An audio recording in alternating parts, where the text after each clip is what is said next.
looked at is a lot of them were heavy problem based, right? They were selling the problem heavy. They were against. So, one thing I learned throughout all of the politicians that I looked at is a lot of them were heavy problem based, right? They were selling the problem heavy. They were against Trump, they were against this, there was a problem with this, problem with that. And in this modern world that we're living in, we have all of these different solutions that can be viable for, changing a lot of change, right? But not a lot of them want to come on there and promise those different solutions and talk about those solutions and things that they will do and things that we can do and talking about tangible things that currently exist, because that's what Year of the Keys is about, the things that currently exist that we can use to shift the paradigm. And so there was one candidate, of course, that got on there. I forget his full name. Let me pull it up so I don't get it wrong. But it's an Asian guy that got on there. And I believe his name is something Yang. Let me pull it up, because I don't want to get this wrong, because I was listening to him and I liked some of what he had to say because of his style and approach to problem solving and solution based thinking. And I thought that it was amazing, because it's a style that we rarely see, but it comes from the entrepreneur mindset because he's an entrepreneur.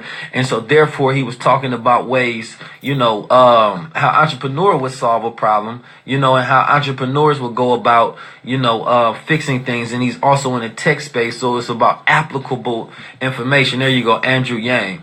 And so when I listen to a lot of the other candidates, Cory Bookman or the other lady, I forget her name, I heard them problem based, and they was also trying to appeal to the crowd mind, especially the black crowd, because when it comes talking about the crowd mind, you're talking about in the black crowd, we can be appealed through our group think, through a feminine aspect, meaning our emotional brain, and we can be swayed through the sentiments and sways through the sentiments of our emotional side.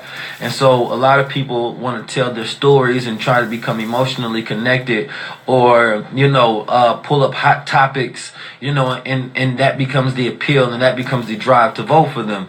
But of course, Yang, for one, I like the fact that he probably doesn't have that ability, so he has to be more dry cut with his approach towards okay, this is one of my solutions I'm going to sell you. This is another solution I'm going to sell you. This is what I would do as a business solution manager. This is what I would do as a tech guy in this space. This is some of the emerging technologies that I see coming that is going to be a future disruptive wave. And this is something that I can see sort of head off and curve that.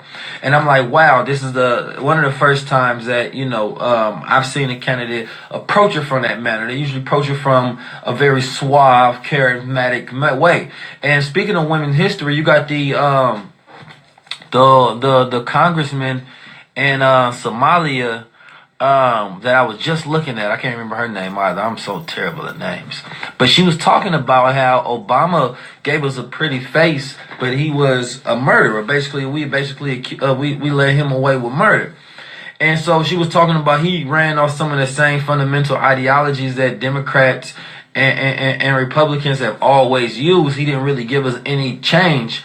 And he didn't have to, because people accepted the idea. You felt good about him, but it wasn't based off what he did. It was based off how he made you feel. And someone coming from the Asian community has a lot to prove, because they're such a big stranger that it's like, no, you have to give us tangibles. If you don't give us anything tangible, I don't even see you as an option. And so I just kind of wanted to give my thought process on what I thought about that, because a lot of you all on this line, you still vote, you still are involved in a political process, and you still are encouraged by these things and believe that we have a sense of power. And a few of these things sounded kind of like Bernie Sanders, very fantastical and magical. The one thing about Bernie Sanders is he has a track record of talking good, but he doesn't actually have a legislative record of doing good. And so that's one of the things that I noticed. And when we were trying to talk about, they were trying to talk about tangibles with him. Yeah, Ilhan Omar. And when they were trying to talk about tangibles with him, he started talking about his past of when he was in college and he was in the civil rights movements and stuff like that, as if that track record matters when nobody cares. I don't care if Donald Trump was in the ranks of the FOI. If he's not doing anything, that doesn't matter. You understand me? I don't care if Bill Clinton, met with Honorable Elijah Muhammad, you know what I'm saying, and every black leader that ever existed. You can't, but see what they're trying to do is they always trying to appeal to your emotion. And when they appeal to your emotion, because they know that the group think of black people it's a feminine group think. And when we do that, we can be, manipulated, controlled through the conscious emotion of our collective group thinking. So, I just want you all to think in the individual matter of, for one, get rid of your collective thoughts, and what you see and share, the opinions, the sentiments, the ideas that you see and consistently shared on social media. You have to remember that those are not your ideas. But once you log on, you are logging into the group mind. You are logging into the sentiments of the group mind. And so you have to be careful of being assuaged by those thoughts and allowing those to become yours, even though your individual thought process may be a lot more critical and deep thinking. And so if you're looking at it from an individual standpoint, then you're going to assess critically much differently than you would assess saying that, oh, this person thought that person thought that, this political pundit thought that. You're going to take on the idiocracy and the stupidity of the crowd, because the crowd lowers its intelligence once you become a part of it. And this is a characteristic to define whether you're part of the crowd. We're talking about anytime a group of people, 3, 4, 5, 6 more people come together. And Instagram is an instantaneous crowd because people are always together and you're always sharing that collective thought. What's up, Dana Chanel? You in the building. I said I wanted to talk with women. If I can get you on here to talk some of that good business, because, man, you're doing an amazing job over there. I wanted to do that because that's one of the root things that I think that I find dangerous, that I find extremely dangerous in our decision-making abilities, as a whole. And individuals have studied us so well, and now their tool of study is experimentation through technology. And in that study, they get to learn more and more about us, and especially us being a consumer-based people instead of the business people that's running the things. We're becoming, and they already know we're a consumer-based people because we're an aspirational people, meaning that even when things are not being sold to us or not for us, because we're aspirational, that we want those things.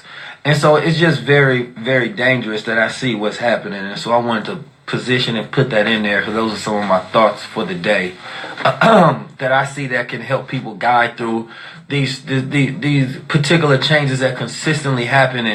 And I think individuals are consistently caught up in their distracting thought process because that's where the group mind is. And that's why documentaries work today when they didn't work, years ago, is because you're not assessing these things alone individually in your house watching something. You're now assessing these with a crowd around you, and whatever the crowd feels, you take as your sentiment of thought.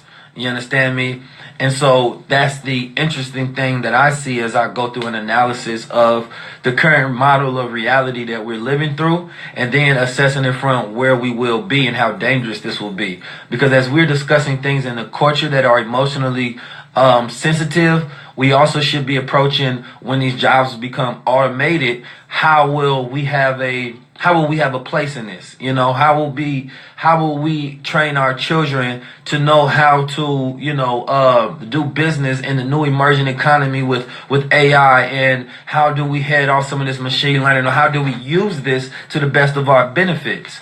And when we get into that sort of thinking, then we are completely solution based, but we are distracted, because we get caught up in the feelings and the sentiment of the crowd that are not even our individual thoughts. So like I say, once a person enters the social media sphere, they're no longer that individual that may have been a genius on their own, but once they enter the sphere of the social media, then they take on the intelligence of the crowd mind.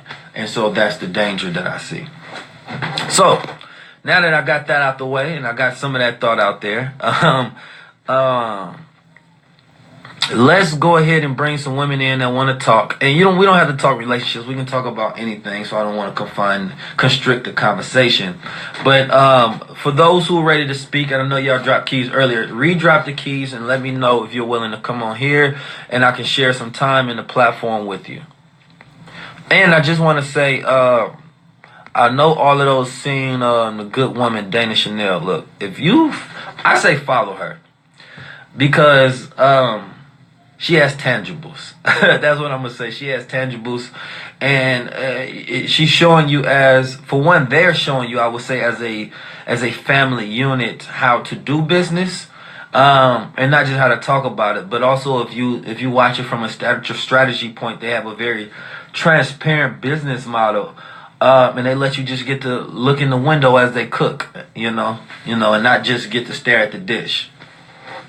Dana Chanel. And here's the thing, I'm Muslim and she's a super Christian entrepreneur. You understand, with the sprinkle of Jesus. But when it comes to our people, I don't see religion. Like white people say I don't see color, I don't see religion. The sister put it up there, Dana Chanel.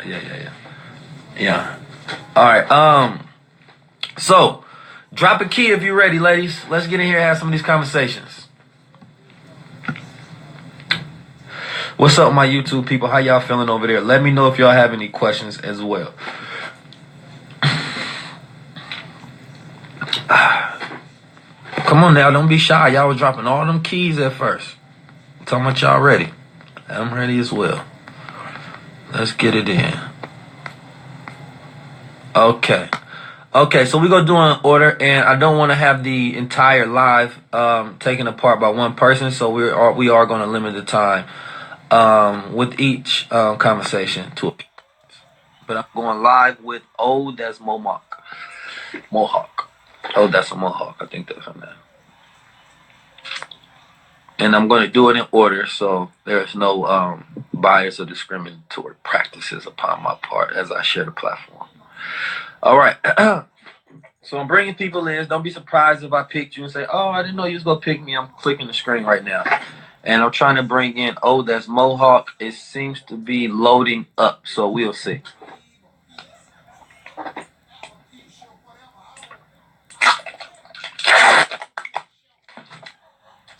Well, she doesn't seem to be able to come in. I'm not sure if it's my live stream or hers. But I'm not sure if I have time to figure all that out. The next.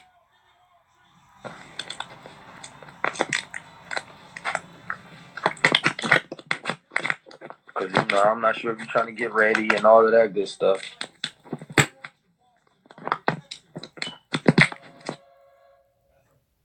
All right, so I'm going to go to the next person because she wasn't able to be brought in.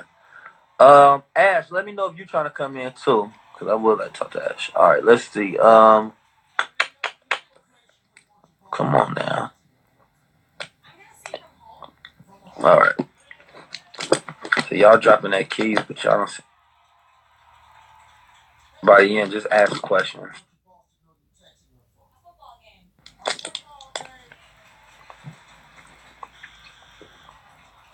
You say it wasn't connecting? All right, let me try again.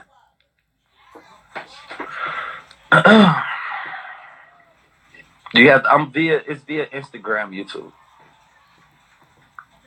All right. There you are. It's connecting now. Okay. Well, yeah, I know. I can see you. Blessings, good sister. First of all, what's your name and where you from? So my name is Shamika, and I'm from Oakland, California. Okay, you from the town. Blessings, Shamika. Town. Yeah. So, we just here sitting here having a conversation. Different women across the world. What's on your mind today? So, I guess I want to know. Does men, and I know you said we could talk about anything, but since you referenced relationships, I would want to ask, does men past, like their adolescent blueprint, have a lot to do with the way that they treat women and multiple women? Because it seems like it. I guess I could say that a lot of people that I come across in the dating field, a lot to do with the way they treat women has to do with their adolescent blueprint, like the things that they went through.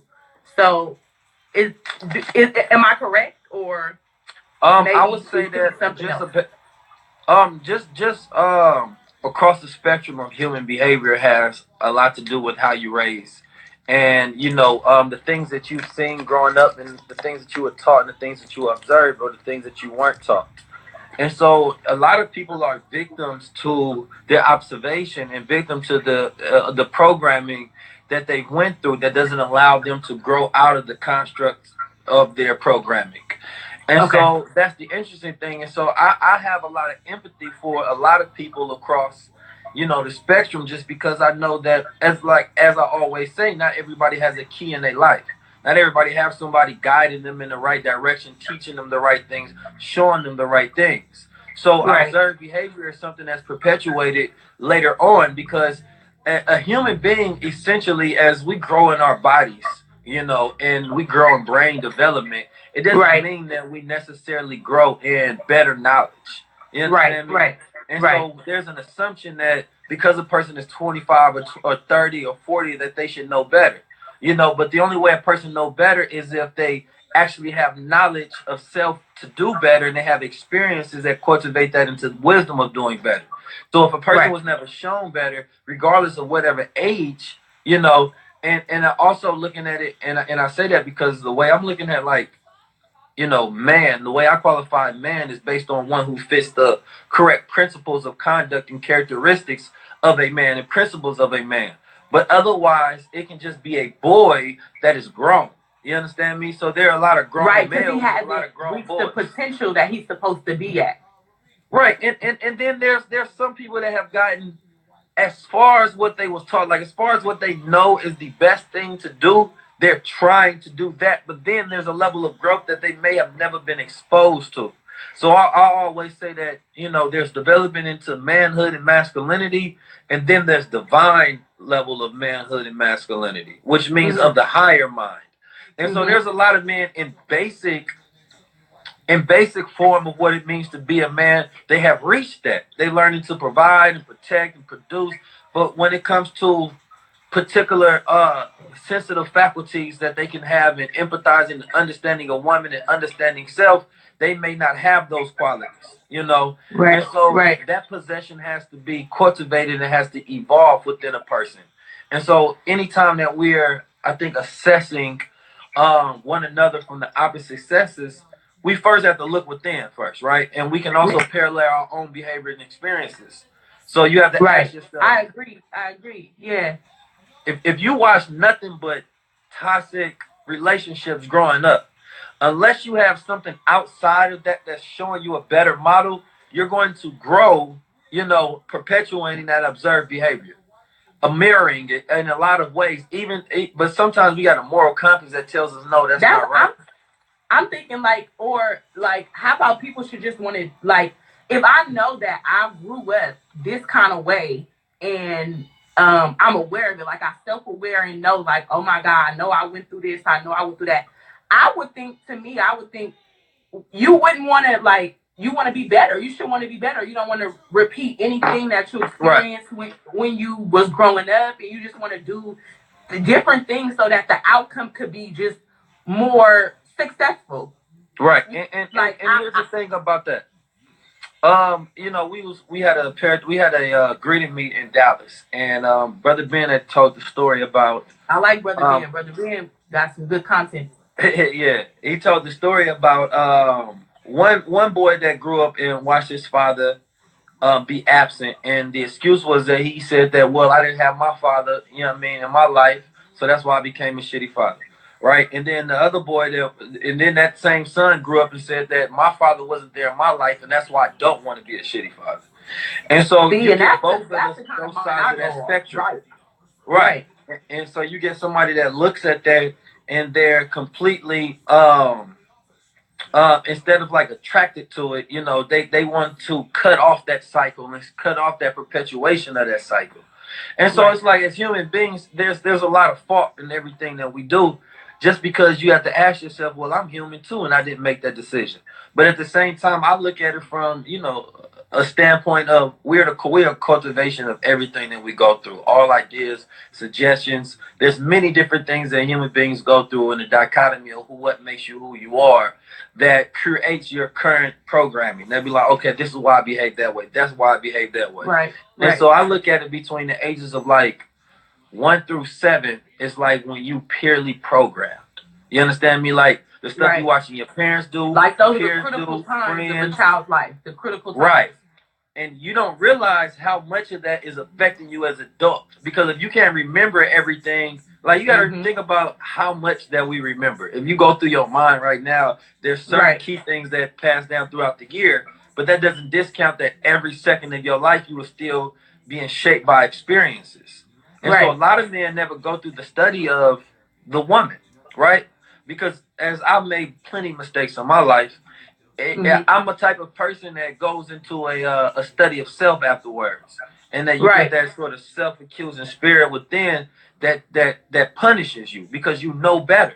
You understand me? But the more you know better, and when you do something that's wrong, the more accusations from within come in, and the more you want to fix that so that you don't have that same guilty spirit on you, continuously throughout your life. But not everybody goes through experiences and reflects and learn and do better. You understand me? Some people go through that experience and they kind of get so what? I don't give a fuck. So what? I can do this. Or they don't think of it that bad. And so they continue to go through that experience and it becomes their character. And so when it becomes your character and it becomes who you are, you sort of wipe away any toxic behavior, saying that, so what? That's just me. You understand me? Instead of saying you got the ability to change. And we used to say that an old dog can be taught new tricks, and we know that scientifically that's not true. You know what I mean? And so, a lot of men, you just have to act, you just have to look at them and see what level they at and what level they're willing to be at. And through social media, through examples in their real life, if they have an example of a man in their life or seen an example of a man, then they're guilty of following that model of becoming better, or they're guilty of saying that I don't want to be like that. I enjoy whatever current level I'm at, and however people is affected by it, that's just how they're affected by it, but I'm going to continue to do what I do. And then that part is coming upon anybody that comes in contact with that person to be like, that's who they are. You understand me? Let me stay away. Instead of we trying to say, I see who they are, but I'm going to fuck with them for who I want them to be. And I don't think that's good, because I think that's almost like turning apples into oranges. Like, you can't turn apples into oranges. Like, if this is an orange, this is an orange. Like, you can't. I don't feel like you can change people. I really don't. So no, only person that has the power to change is themselves. Itself. You can suggest change, but if a person doesn't want to change, then they will continue to remain who they are. And I've learned this with family. I've learned this friends, peers. Many different people, we resort back to our habits of what makes us comfortable. You know what I mean? And outside the comfort zone, like, you can be telling me the truth, but that's outside my comfort zone. I don't want to do that. But if you have a person that's willing to go outside their comfort zone to make those changes, and also to look at themselves as ugly in the mirror, to be like, damn, if what they said is true about me, then I'm not a good person at the moment. You understand me? And if I'm not a good person, then I need to do that inner work that's going to make me better. But not everybody is willing to look in the mirror. People are willing to see through their eyes, but not with their vision, not with like their heart and their mind. And so that's that inability to see yourself kills your ability to change your reflection of what you see. You understand me? So a lot of people just don't evolve because they don't want to see who they are. And then if you show them who they are, then they're going to get mad because you're trying to force them to face themselves. That's right. That's right. That's crazy.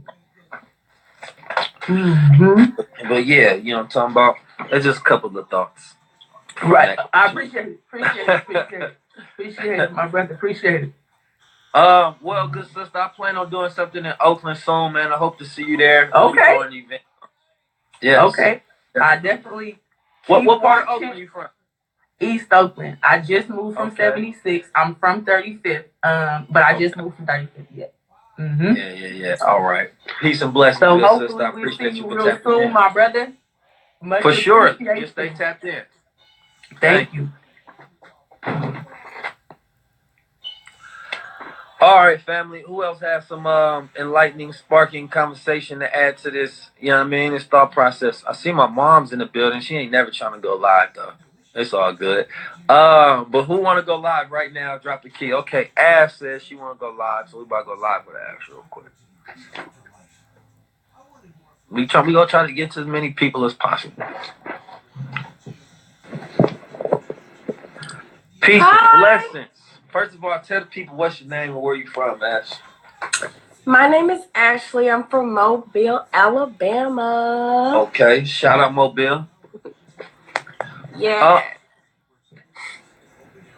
So what's the dialogue you want to get into tonight? I really came on here to talk about our event coming up March 23rd. Okay, and so it's gonna be in Mobile, Alabama. Where is it gonna be at? It's gonna be downtown at Urban Styles. Okay, solid. From 3 to 6 p.m. Solid. And so also the announcement that we haven't made is we're bringing Brother Ben with us as well to Mobile, Alabama. So if anybody is out there, you definitely don't want to miss this paradigm shifting event. Tap in with the good sister on all of the details. I think I'm gonna go ahead and drop the flyer before tonight. So you all know it's real. You understand me? I wanted to do another one where Brother Ben was included. So we can do something like that as well. Yeah. But was there so you a businesswoman and you came to our Houston event. Mm-hmm. And that was a beautiful event. And we've done some business together. You got some consultations, a few other things. And you've been running business for a while now, and you're learning to evolve in business and get a better sense of it so you can have continuous growth. And so my question of it is, as a businesswoman, where do you see the opportunities or do you see opportunities that are in more of abundance for women to get in business? Yes, definitely. You just have to find your passion, do your research, find mentors like you, get a consultation because you gave me so many business ideas. Like you sparked my business a lot. So you just gotta, when you get in tune, everything will just become aligned. So that's how it's for me. Facts. And so you said research was so important. That's a component that not everyone adds. Mm-hmm. When they talking about getting business, there's always the inspiration and the motivation and this and that and that and the third. But the hard part is that research that you have to do and then executing upon that research. You definitely have to know what you're talking about. Because people gonna have questions. For every question, you gotta have an answer. And it's gotta be right. It's gotta be real. So you have to do your research. And even doing your research, not only gonna help everybody else, it's gonna help you get deeper into your talent and your passion. Because it's things that I'm learning with my spirituality. It's like a never-ending cycle. So I learn every day. Factors. All right, I'm trying to see if anybody in the question. So first of all, tell the people what your business is so you can get a little free promotion here as well. I have a spiritual business, spiritual tools. I sell crystals. I just started selling candles, Reiki charge energy candles, intention candles. Of course the bracelets, crystal bracelets. Crystals, all kinds. I even have face rollers now, crystal face rollers. Like whatever I do the card readings, whatever you need. I got crystals, I got everything. Okay, blessings. So they can tap in with you for the full Kundalini experience. Go and get their spirituals right, get all of their provided tools necessary to cleanse their environment from the inner to the outer. Make sure y'all tap in with my good sister, man. I'm gonna type in my business page. Come shop with me. And we'll also be doing a pop-up event at your and Brother Ben's event also. Okay, solid. Yeah. So as y'all heard, it's the 23rd, am I correct? In 2 weeks. 23rd, Mobile, Alabama, 2 weeks. You only got 2 weeks. Make sure y'all ready for all the announcements. Make sure you RSVP. Make sure you go be there. Make sure you tap in. Because we're going to be in the city. It's going to be my first time out there. I'm pretty sure it's going to be Brother Ben's first time as well. So I just can't wait to see all of the good people. And I just can't wait to experience the love and the good energy, man, and shift another paradigm in another state, another city. Yeah. And I'm being brought out by a black woman. Come on now, we tapped in. And I wish I had my crown on tonight. I tripped. Yeah, you probably would attend next yourselves tonight if you had the crown on. But next time we learn from our mistakes. Next time. Yeah. We'll go live again. All right, cool. So I appreciate you tapping in, though, good sis. Thank you. You have a blessed evening. You too. All right. So we got relationship questions, we got business, we got a bunch of stuff. As y'all can see, man, I'm working together with black women. You know what I'm talking about? That's how you really celebrate. You gotta work with them. All right. My crown is in my cerebellum. Okay. That's what's up. Blended. I'm gonna bring you in next. Blended. Hey. Peace and blessings, good sister. What's your name? Peace, God. Brianna. How are you? Oh, I'm blessed, Brianna. About yourself? I'm amazing. I'm grateful. I'm alive. Abundance, for sure. Yes, 1,000%. Sure. How does it feel being a black woman today? Let me ask you a question. Yes, sir. No, that was the question. You said... No, I kind of wanted to piggyback off of the first young lady. We got a veggie back. We don't do pork. No pork on pork. Well, first of all, I'm actually from Miami, Florida. So okay. I saw your video on YouTube and I was like, how are you gonna get on live? So I kind of found you here. But my question was to veggie back on. Well, I wanted to veggie back on the first young lady. A comment was made about how kind of she runs into guys who are not really, I guess, on intellectually on her level or on her vibration. And what I wanted to say was that we attract who we are, right? And in some cases, it may not be in the exact same form of who we're attracting. So, for instance, I was in a relationship with a young man, not even really a real relationship, but he was super selfish, right? Very controlling, manipulative, right? And just overall kind of like verbally, not abusive, but he was trying to like hold me hostage emotionally. And I always wondered, I'm like, well, dang, if I am who I attract, like, why am I attracting these assholes, right? Or why am I attracting guys who are so selfish and so, who had anger issues, and that's the case. And then I had to take a look at myself, as you said, objectively. And that's probably one of the most difficult things for us to do, especially as people of color. It's hard to place ourselves outside of ourselves and to just look at ourselves as if we were gods and just looking at the picture as if it was like one big movie. And then not criticizing ourselves, but just analyzing ourselves and who we were in that situation or who we were being, what our intentions were in that situation. And then I came to the realization that even though he was selfishly outward, I was being selfish inwardly. So the way that I was being selfish was being overly nice to him because I wanted to have a future with him. And that was selfish because I wasn't genuinely being his friend. And I wasn't genuinely being there for him. So I was being selfish because I myself wanted something in return, even though I wasn't outwardly being selfish. So I wanted to just say that what you said was spot on. And then also, I have a question for you. In my journey of becoming a queen and a god myself, I see myself talking to men as if they were a king, right? So I try to talk to the king within them. However, somehow they're not in tune with that king. So it comes across that I may be being very, like, not militant, but very nagging per se, or I'm being too hard on them. And for me, I'm like, no, I'm just speaking life into you.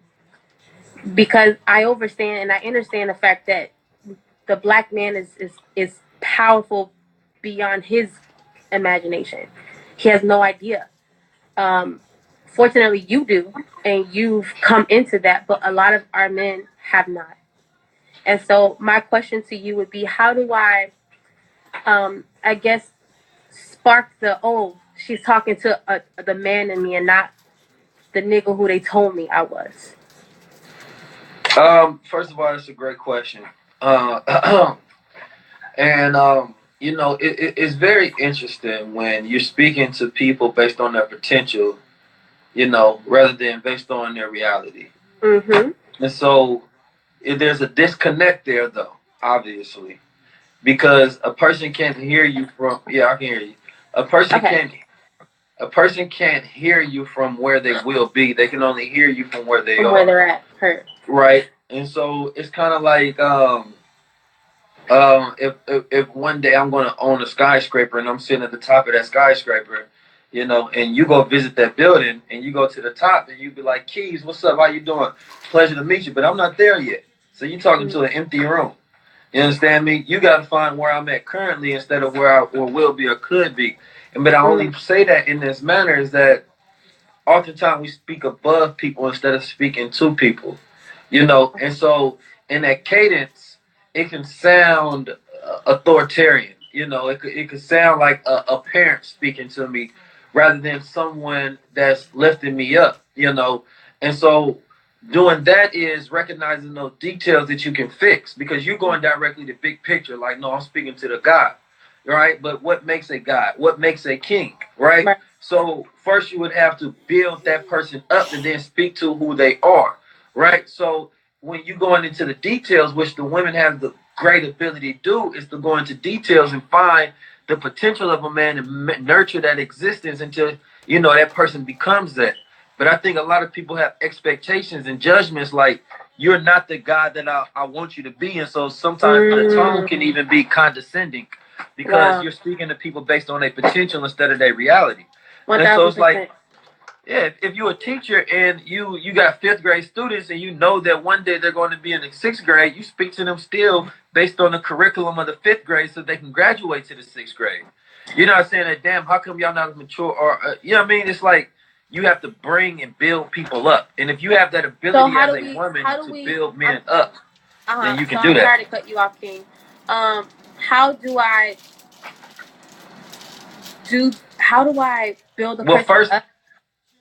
First, you have to build yourself up, right? And the more you get in tune with self, is the more you be able to understand others because we have to be careful of, manufacturing our flaws into other people and wanting them to. And like, just because a man can be a god, you kind of put guilt on him. Like, you know what I mean? Be this thing. But if you get into the full development of your goddess and your feminine divine, then it gives you the ability to be able to see those details with your intuition of thought and to be able to cultivate that person that has that willingness to want to grow. The only thing that, a person has to have that willingness to want to grow. He doesn't want to become a god, then you pulling on a dog, right? But if a person wants to become a god, then you're helping cultivate him into that godhood that he wants to go with, right? Right. So you can't force anybody to be somewhere. We've seen situations like that where individuals with someone that they know is great for them, they mess up that, they get out of it, and then the best thing that person does is they reflect upon the relationship they was in, and then they were able to measure how much growth that they went through while they was in it. And so then that person becomes even better for you, but by that time, they done treated you wrong and didn't realize how much they had. You understand me? So there's a dangerous, because a lot of times we're creating the person we want to be with, but for the next person they're going to be with. They're not going to be that person for you, right? So here's the thing about, and to go back a little further into your older thought of why you can, they always say you are who you're with. And to qualify that statement is more so about, you attract what you think, right? Whatever your current model of thinking, whatever your program of thinking, right? So if you're with somebody in a long-standing relationship and you with them for a long time, your programming in your thinking, your pattern of thinking is going to be based off all their habits and only this relationship, right? So even when you get out that relationship, the only thing that you have vibrating to attract, because when you're talking about attracting, you got to get it down to, what the science of attracting anything is. Right. You have either repelling thoughts or you have attracting thoughts. Attracting thoughts. Those attracting thoughts are that pattern of thinking that you have. You Right. understand me? So if all you know is your old boyfriend, then all you can attract, is the characteristics of your old boyfriend and the next person that's similar, because that's the only signal you have that's beaming outward. You understand me? You can only see from That's that where you're lens. vibrating. Right. So it's not until you become more, you understand, aspirationally, and you able to think more, and you able to think outside that paradigm, that you have the ability to attract something different. Right. You understand me? But people are trying to attract something different by knowing what they want, or thinking they know what they want. Like, nah, I don't want a bad man like that anymore. I want a good man. How come I'm not attracting a good man? Well, you only have within your mind, within your pattern of thinking, is the characteristics of that same model. So Right. you just go keep attracting that same model. You understand me? So it's not until we become more that we can attract more. So in that statement, you have to ask yourself that, yes, I want this person to be in the full development of their God, but am I the full development of mine? Right? Because you learn a lot more about yourself, and you answer these questions when you do all that internal work of who you are. You understand me? And when you see what you attract, like, damn, these are just my current level of thoughts. But as you evolve more, and a lot of people are afraid of this single fundamental thing, and this is why they can't get to the type of person that they want to be like. And that's because they don't know how to be alone. Right? People are, now I'm not talking about being alone because you're forced to be, because you can't find the right person. I'm talking about being alone because you're doing the right kind of work to make sure that you evolve into becoming a better person. And then that's when you get into your 100. Because I don't believe in people bringing 50 or 50 to the table, or 75, 50. I believe you got to be 100. The next person got to be 100, right? Yeah. Because then y'all, whatever y'all add to the table is extra, right? So if you messing up, my happiness was never dependent upon who you were in the first place, right? But the problem is that we get to 80%, then we want somebody else to be 120 to fill in that which we missing. You understand me? Which means they always got to work overtime. So anytime that they working under, you understand me, it's going to cause an imbalance within that. And so I heard a pastor say, I think one of the greatest things, and he was saying that two people should focus it on a relationship is not what the other person is doing for them, but what y'all doing for each other, right? Because you don't have any focus time outside of that to even think about this person not doing that person not doing that. You just thinking about, damn, how am I meeting their needs? How am I doing that? And if the other person is paralleling and mirroring that same thing, then y'all focus inward to how much y'all can do for each other. You understand me? And so that becomes a whole different thought process that you all have, because y'all think about how much y'all can build together, because two entities come together to create a third. You understand me? Y'all come together to create a third, not just coming together to, fill in whatever insecurities or flaws that each person has. That's, in the sense of like the healthy part. But then y'all do so much work together because, essentially, being with another person is a very tough thing to do. You understand me? And I mean it, especially in today's time, we have to update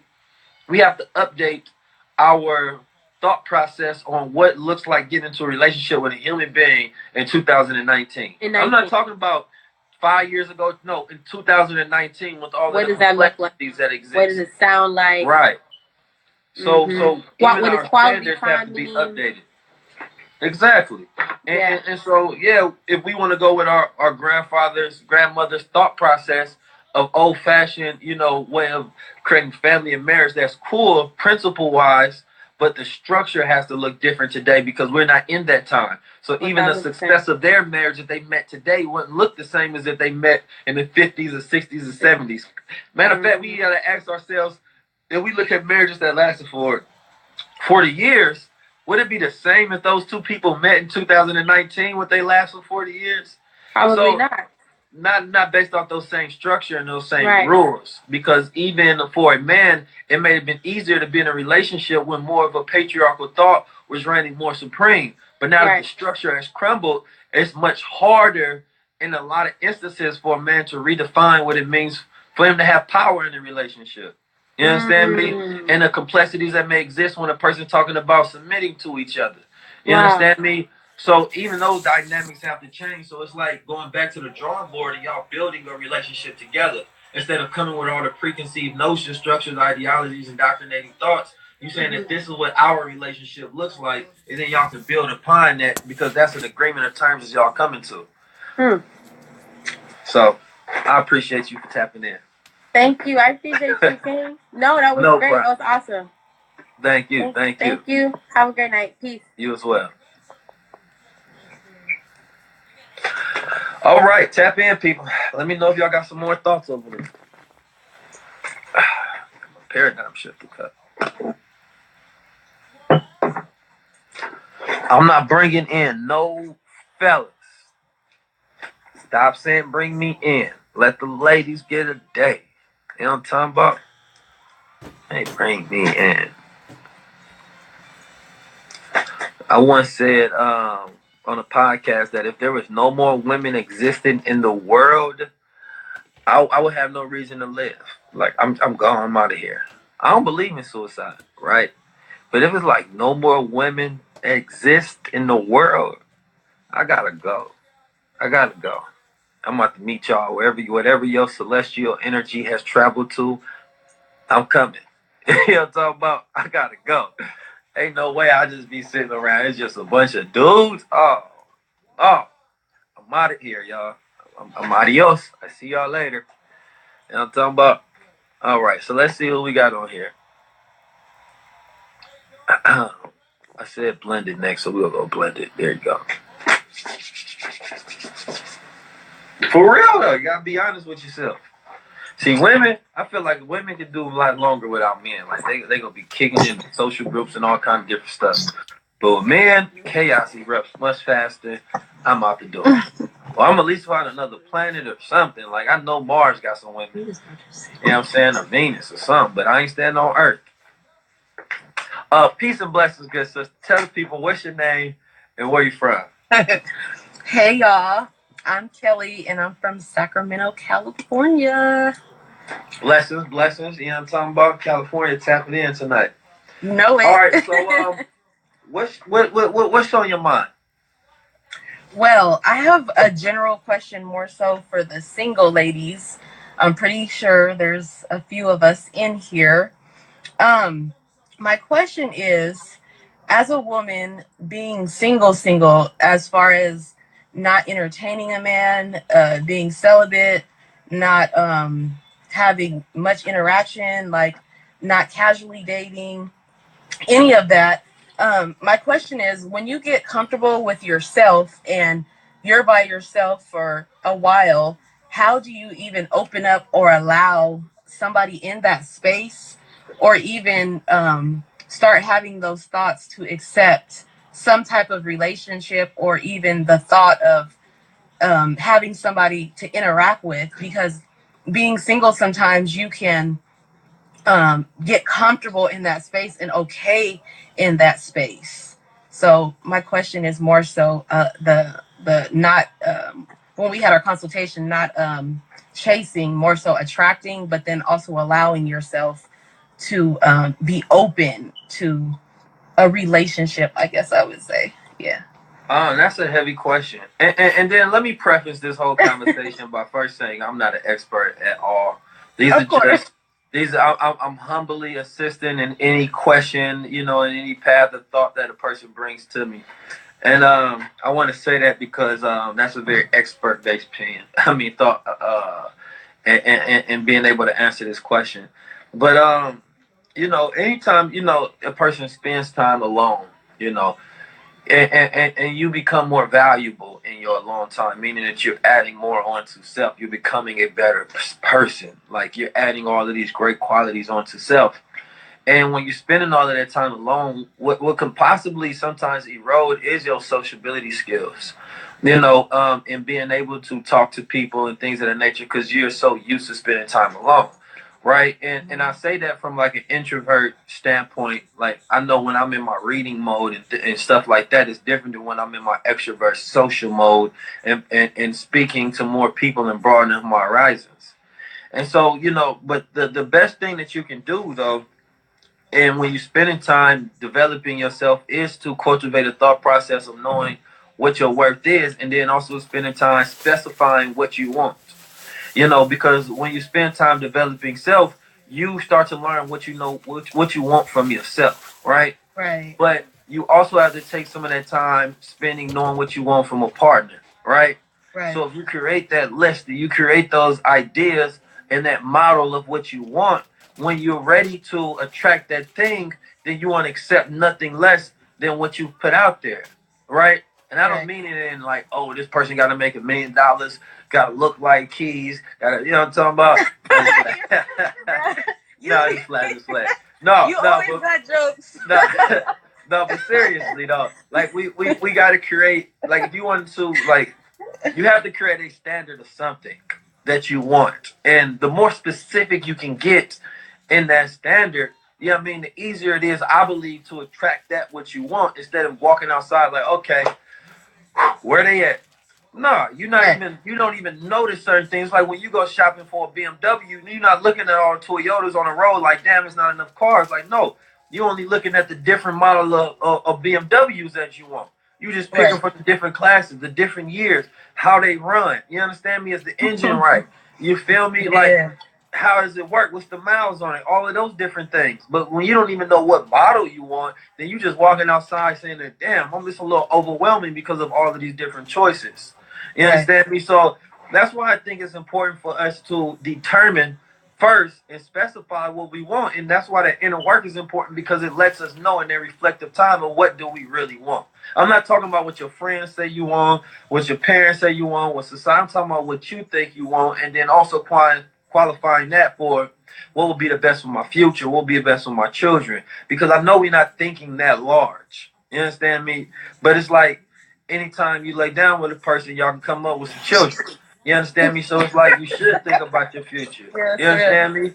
Yeah. So it's a very important thing. So that's why, you know, when you think about self in a divinity sense, and you think about who you are and how powerful you are and the gifts that you come with, then all of that self-worth is attached to every instance of everything that you do. And of course, that is hard to find people that appreciate you in the same light that you've cultivated to appreciate yourself. And so what ends up happening is the average person lowers their standard to be accepted and appreciated. You understand? Because they like, damn, I know ain't nobody gonna appreciate me up here. So let me lower it to here and see if somebody fits it right there. And then you say you find somebody right there and say, well, I can nurture them to appreciate me more outwardly. Right? And so you can go either one of those routes, because sometimes that can work, but it may take much longer and a lot more mistakes and a lot more heartache for a man to appreciate you after the fact than a person appreciation you coming in there. You understand me? So, you know, like I say, I think the most intentional thing is to know who you are. You understand me? Like if I call myself a god, you understand me? I can only be with a goddess. You know what I'm talking about? Like, I can only be treated like a god. We can only cultivate something that gods can do. And anything less than that, I won't be happy with and I can't accept. You understand me? And so when we think in long term, then we know what we should know when we know ourselves what we're willing to accept in the long term. You understand me? And so I think that's the most important thing. When you cultivating that thought process of attracting, you know, and putting yourself out there. I remember you told me during our consultation to make a list. Yeah, I haven't made that list. See? Same good advice. You ain't made that list, got the same question. Look, this is what I always tell people about questions, is that we sometimes get stuck in this phase of questioning phase, right? You understand? We get in this questioning phase and we constantly on the quest, instead of getting into that answering phase. Because when you put yourself in that questioning phase, it's like a wheel that keeps spinning and keep turning. But when you answer, you stop that wheel and you look at some of your results. You're like, okay, then you obsess over getting as many answers as possible, right? And then if you get all of the answers that you've obsessed over, then you work on the execution of those best answers. Right. Feel me? And then you're able to change the type of questions you have because you got over that last one, that last quest. You entered out into a different journey. And so that's why it's important when you hear things. It's not, like I always tell people, it's not entertainment, it's education. You're supposed to learn from it, not enjoy it. Right. You understand me? Right. Well, thank you. I appreciate you tapping in, good sister. For sure. Bye. Peace.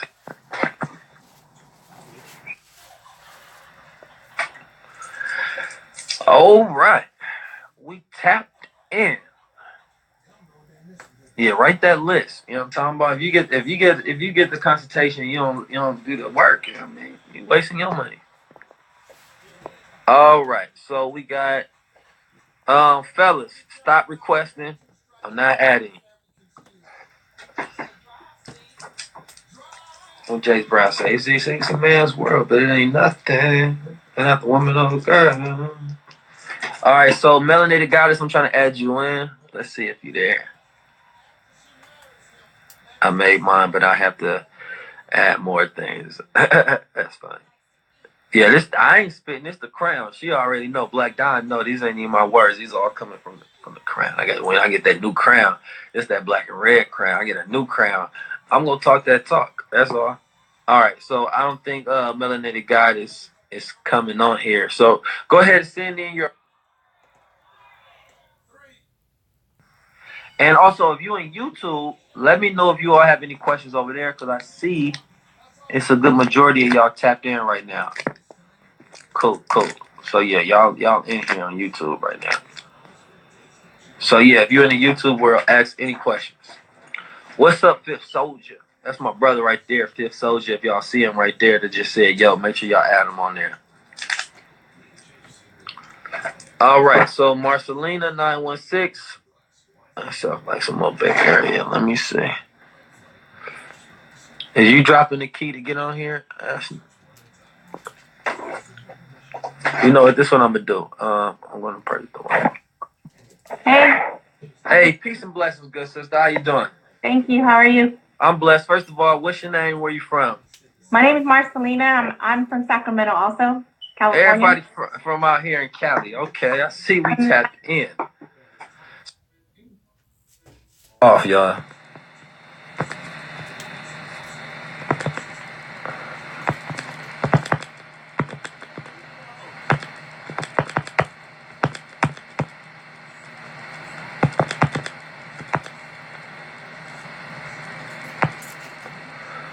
All right. All right, so Marcelini, I'm about to add you back in here, cut you off. We had 1 minute left, and they said cut off. All right, cool. Let me see. She was just about to get into her question. All right, cool. Back.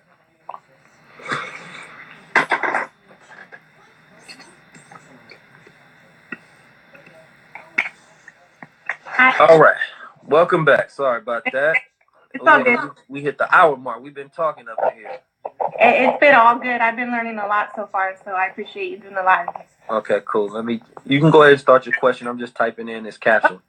So with it being International Women's Day, I just wanted to know, as far as the men, is there anything that they would do for today and continue to do things to support women as far as on the lines of toxic masculinity and being able to break down those barriers within themselves, or to recognize them, or, if they feel that they have those traits, to not be scared to reach out to the resources in order to become better for some of these women out here that are making these lists to find a good man.